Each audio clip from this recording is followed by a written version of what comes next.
Buenas noches, damas y caballeros. Bienvenidos al programa La Familia Ideal. Esta noche tenemos como invitados especiales al padre Contreras, al joven Julián, al reverendo Carlos Torres, al joven Miguel, y mi nombre es Nancy Makowski. El día de hoy vamos a hablar acerca de la juventud libre, pero la juventud responsable. Últimamente vamos a ver que el problema muy serio de la explosión de enfermedades transmitidas sexualmente. En los años 60 habían solamente dos enfermedades, la sífilis y la gonorrea. Mas, sin embargo, el día de hoy tenemos más de 27 enfermedades que son transmitidas sexualmente. Por eso hemos invitado ahora especialmente a estos jóvenes para que nos den su punto de vista y poder dialogar de los problemas que aquejan a nuestra juventud el día de hoy, pero también de las posibles soluciones que ellos nos dan, así como los padres de familia y la educación. ¿Cómo se transmiten estas enfermedades sexuales? Bueno, tradicionalmente sabemos que toda enfermedad tiene su causa. Sabemos que hay gérmenes, hay diferentes medios que se multiplican y al multiplicarse, pues invaden al cuerpo. Ahora, ¿cómo llegan al cuerpo? Por ejemplo, la VIH, esto es algo que solamente se va a transmitir por contacto con los jugos humanos. Sí, y el único modo que eso va a suceder es si hay contacto de persona a persona. No es dándole al mismo manubio que le da a una persona que esté enferma. No es que necesariamente de que se pongan la misma ropa, sino que esa humedad que va cargando la esencia de lo que somos en lo interior, si es transferida de una persona a la otra, usted va a transferir todas sus enfermedades poderosas. ¿Y de qué edades más o menos comienza esa transmisión? Estas enfermedades pueden comenzar desde más o menos de los 15 años a los 24 años, es la edad en cuando los jóvenes más sexualmente activos y donde más enfermedades pueden pasar. Ok. Y dicen que hay más o menos 10,000 adolescentes, más o menos una cantidad aproximada, que se transmiten sexualmente con estas enfermedades diariamente en los Estados Unidos. Diariamente. Y la prostitución parece que es una de las rutas más rápidas por las cuales se contaminan estos jóvenes. Usted habló del VIH. ¿Cómo es que se contamina el VIH? Yo recuerdo para allá, no sé, creo que eran los años 70, que el cirujano de los Estados Unidos envió una encuesta nacionalmente. Y yo me puse a pensar entonces, ¿por qué estará el gobierno federal haciendo una cosa así? Y yo dije, tiene que haber algo más poderoso detrás de esto. Y efectivamente, yo había pasado también otra etapa, como una década antes, y veía en la escuela que presentaban ciertos informes, dejándole a saber cómo no se transmitían estas enfermedades. Y después, diciendo lo mismo que decimos ahora, solamente se puede contagiar una segunda o tercera persona por el contacto sexual entre el uno y el otro. Pero se pueden contagiar en sexo vaginal, o puede ser sexo oral, o puede ser sexo anal, o puede ser solo con el contacto de la piel. Ajá. No solo el VIH, pero muchas otras enfermedades. Ajá, se ve que usted está muy bien informado. Parece que les informan mucho en la escuela, ¿verdad? Les dan oficialmente clases de salud, informándole todos estos hechos, ¿verdad? Sí, es obligación tomar una clase de salud para poder graduarse. Entonces, si los jóvenes están bien educados, bien informados, ¿por qué lo hacen? Los jóvenes muchas veces son influenciados por las malas compañías. Ajá. Uno tiene que saber cómo escoger sus amigos porque puede hacer muchas cosas, pero si uno tiene unos amigos muy bien escogidos, no va a tener el mismo riesgo que si no tiene amistades buenas, que lo pueden, en vez de ayudarle, lo pueden bajar más. Entonces, lo que también estás implicando ahora en tus respuestas es que no es algo accidental. No, no es nada accidental, porque todo tiene que ver con los valores que te dan en la casa. Ah, muchas gracias, eso está muy bien. ¿Qué le parece a usted? Yo creo que la compañía de la familia es muy importante porque mucha gente, muchos jóvenes, creen que no hay nada en la casa que hacer.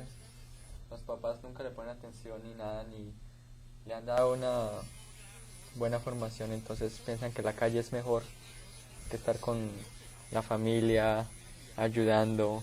Entonces cuando terminan con los amigos, y unos amigos conocen a otros amigos y pueden que sean buenos, otros son malos.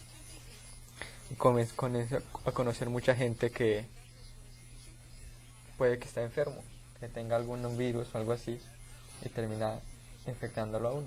O sea que ustedes me están dando la implicación de que el autocontrol no es suficiente. No siempre es suficiente. No, ajá, ok. Entonces hay que cuidarse de los amigos. La familia es una influencia muy importante para la formación de su carácter. Creo que en uno de los últimos segmentos nosotros platicamos acerca de eso. Valores familiares. La unidad familiar es una unidad que puede tener mucha influencia sobre sí misma. Si hay planificación, por decirlo así, y dependiendo de la relación que hay dentro de la familia, eso es lo que se va a llevar al próximo nivel. Y pues creo que eso que han mencionado ustedes es de suma importancia, porque mentalmente, si uno está ocupado y si uno está entusiasmado y si no se siente aburrido, pues entonces también va a tener menos tiempo para otras actividades negativas, ¿verdad? Yo creo que este punto de la familia es el primero que tenemos que tratar. Estamos hablando de un tema que no se habla en las casas. Exactamente. Es un tema tabú, no de nuestra sociedad. Siempre lo ha sido desde Adán y Eva. Desde que el Señor los descubrió, ¿qué pasó? Inmediatamente se taparon sus partes sexuales. Y desde ese tiempo, en toda la humanidad, tememos hablar de ese tema. Y como no hablamos de ese tema, lo que sucede espontáneamente es muy difícil de controlar y es muy fácil de abusar, es muy fácil de cometer excesos, es muy fácil de cometer tonterías. Pero la sexualidad es un don de Dios. Dios nos dijo a los primeros, nuestros padres, únanse, multiplíquense y tomen dominio y sean dos una sola carne. ¿Por qué no hacemos algo en esta etapa de la historia en que de todo se habla, pero en el hogar no? ¿Por qué no hablamos en el hogar de este tema desde que los niños empiezan a tener uso de razón? Y no para decirle el sexo es malo, el sexo es buenísimo, pero en su momento, con orden, en la etapa, desde el punto de vista de edad, con madurez, y desde el punto de vista social y religioso, que sea con un compromiso y que sea con un matrimonio frente a Dios y frente a la ley y frente a la sociedad. Y es cuando funciona. De forma que pienso que avanzando en este tema, que es muy interesante porque la mayoría de las personas ha oído hablar de eso, de las enfermedades de transmisión sexual, pero no queremos oírlo. Lo oímos, pero no nos llega y no lo tratamos en familia, no lo tratamos en nuestras conversaciones particulares porque es algo feo, que es algo sucio, que es algo que no tiene por qué. Cualquier enfermedad que tenga una persona, un niño, un hijo, un familiar, se trata en familia, se discute, se conversan los diferentes puntos de vista, y se puede tratar y se puede prevenir. De forma que yo sí invitaría a los padres de familia. Es tiempo. Y no esperen a que los chicos estén grandes, que ya no te obedezcan, que ya haya cometido. Es al principio que los niños aprenden los valores, desde luego con el ejemplo. Porque si el esposo o la esposa andan en infidelidades con una y otra pareja diferente, y ellos se dan cuenta de lo que está ocurriendo, ¿de qué sirve hablarles? Si no es con el ejemplo. Si hay una pareja que es fiel, que se ama, está dándole una gran lección a sus hijos. De otra parte, si se habla del tema del sexo cuantas veces sea necesario, si se comentan las películas, si se comentan las noticias desde el punto de vista sano, la sexualidad no es mala siempre y cuando sea dentro de la ley de Dios, dentro de las normas mismas de nuestra propia naturaleza. De forma que mi invitación es a eso, a que tratemos ese tema sin miedo, con objetividad, y hay muchísimos recursos, no solamente en las iglesias, sino en las mismas escuelas y en el gobierno, que están dando información material para que hablemos en serio de eso, de forma que podamos decir lo que decía aquí el joven, que los valores les valen mucho cuando a la hora de encontrarse. Entonces, yo quisiera que no perdiéramos eso de vista. No es pecado hablar de sexo. No es pecado el sexo dentro de la ley de Dios. No es pecado que se converse sobre esto y que se analicen las graves consecuencias del desorden, de la irresponsabilidad. Y para terminar esta parte de lo que estoy diciendo, creo yo que cuando se siembran esos valores, se habla de eso, se está sembrando responsabilidad en los menores de edad, de forma que en la medida en que vayan creciendo, si tienen como pauta la responsabilidad y no le tapan la boca a su conciencia, sino que oyen su conciencia, las cosas serían diferentes, porque lo que usted dice es cierto. Es impresionante la cantidad, los millones de personas en el mundo infectadas con enfermedades de transmisión sexual. Y eso no viene de otra parte, sino del desorden. Alguien oí una vez en un radio que eso es un castigo de Dios. Eso no es un castigo de Dios, es consecuencia de nuestras propias acciones. Nosotros sembramos naranjas, como vamos a querer cosechar peras. De forma que... acerca de los valores teniendo valor. Y eso a mí me da un pensar acerca de la juventud. Una de las cosas que sucede, los valores no tienen valor. Parece eso como un oxímoron, como una locura. Pero los valores no son reglas. Las reglas apoyan los valores.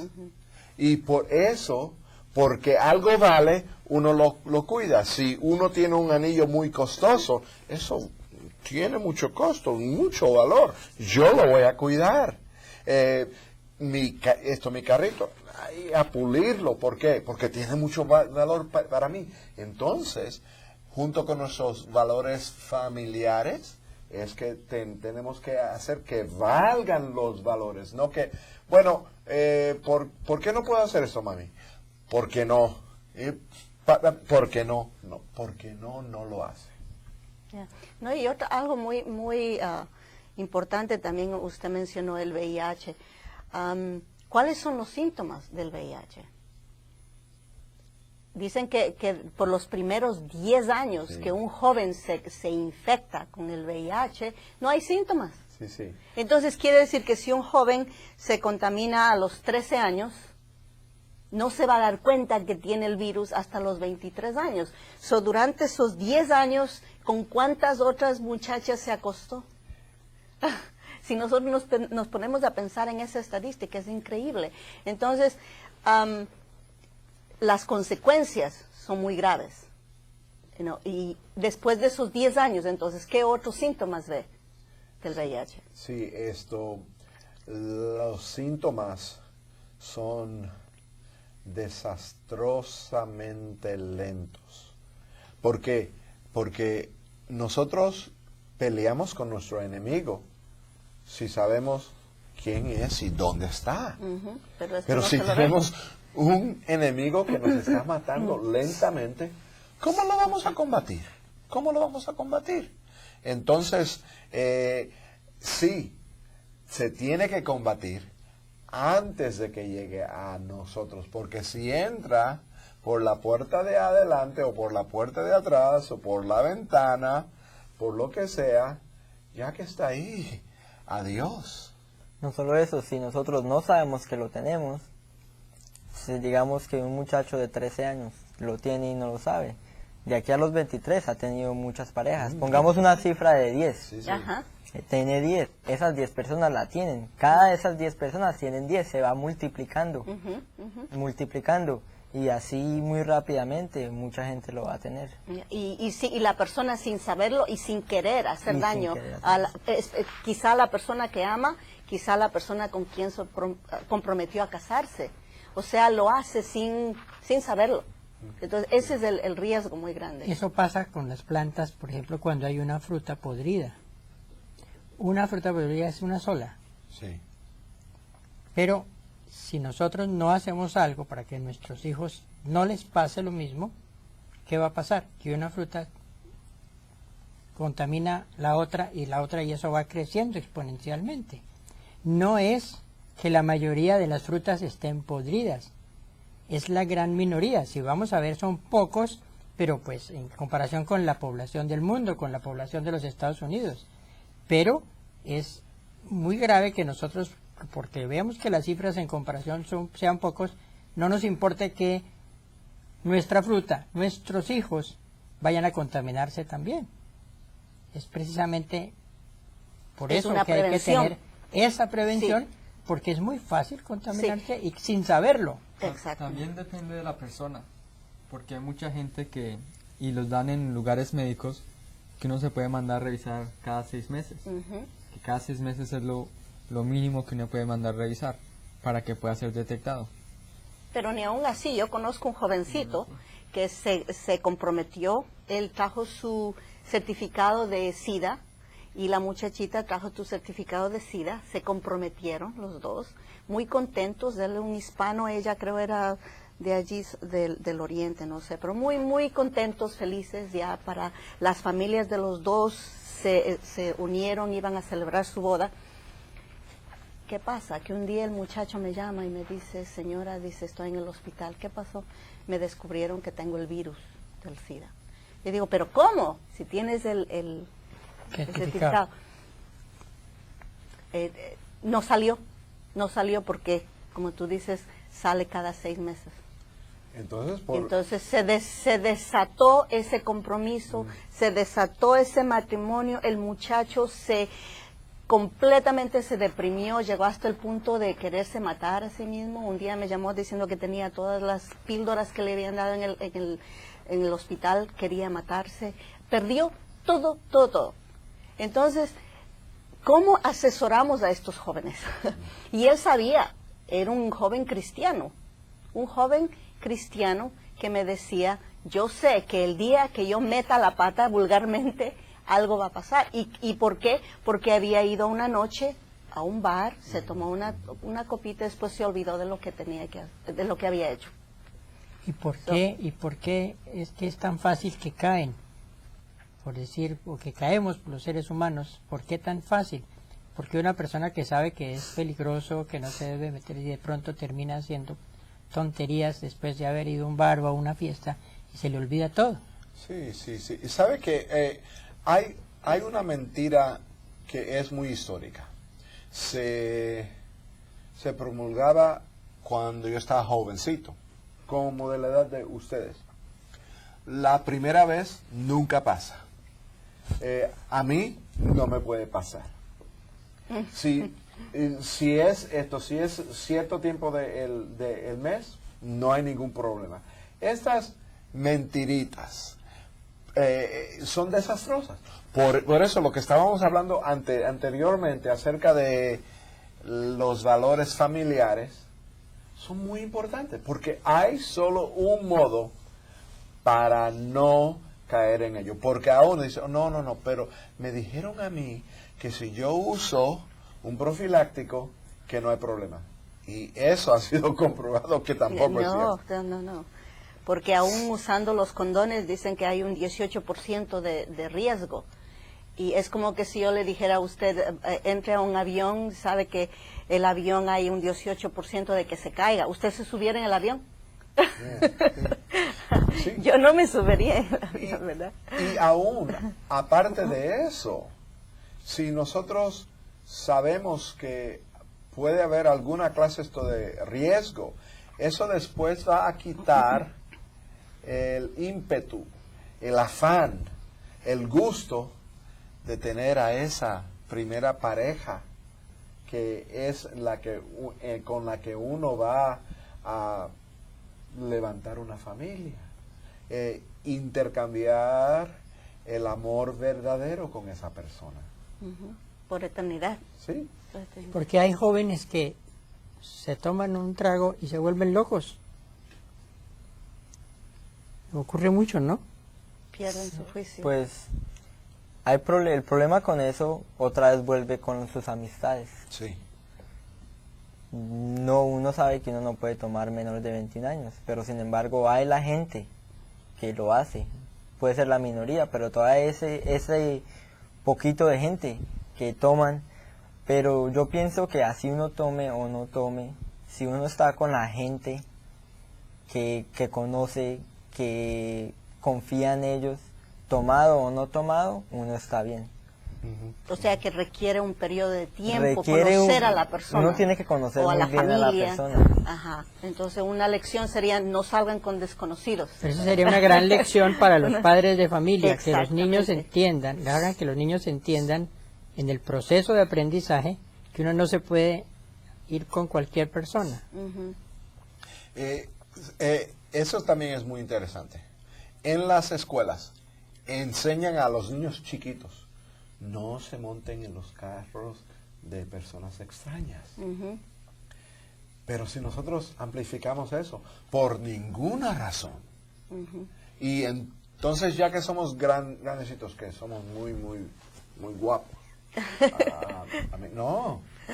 no se envuelva con personas que es desconocida. Sigue la misma regla que aprendieron cuando chiquitos, todavía sirve cuando seamos grandes. Adolescentes. Sí, claro. Yeah. Y aún de adultos. Yeah. Entonces hemos aprendido que tenemos que conocernos los unos a los otros, especialmente en las parejas, tomar un tiempo antes de tener una relación sexual, conocer a la otra persona, antes de casarse, por lo menos averiguar de que si ha tenido otras parejas, como este muchacho había presentado su certificado del SIDA. ¿Qué más? Pues,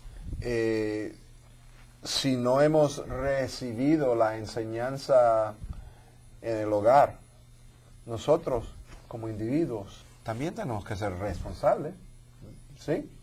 Porque no, que si mi papá y mi mamá, que si no me escuchan, que si esto, que si lo otro.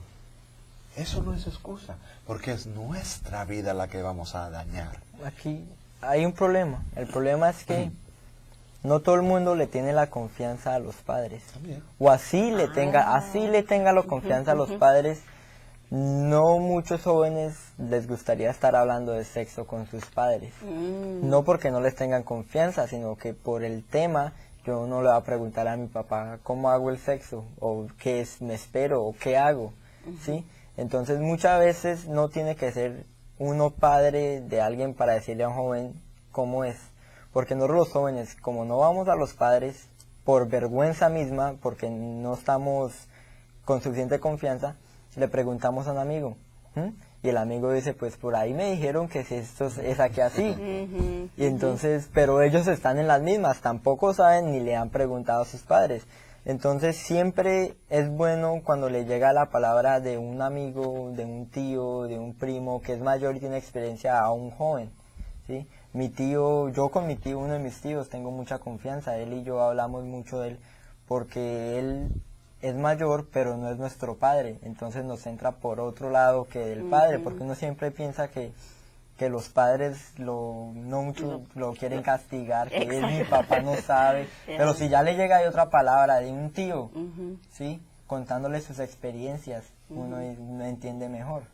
Entonces uno no siempre tiene que decirle solo a sus hijos, uno también tiene que pensar en su sobrino chiquito que está creciendo, uno puede hablar con él mejor que él entiende más que un hijo le entendería a un padre por esa confianza que se tienen.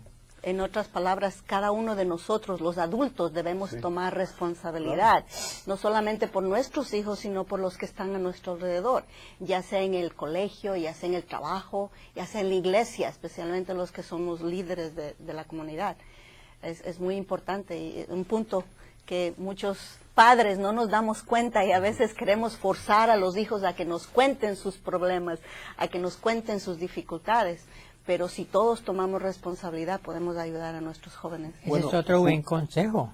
Y básicamente que en ese consejo, en el resultado de ese consejo, todas las personas que participemos con diálogos con los jóvenes, los niños, les inculquemos siempre la responsabilidad.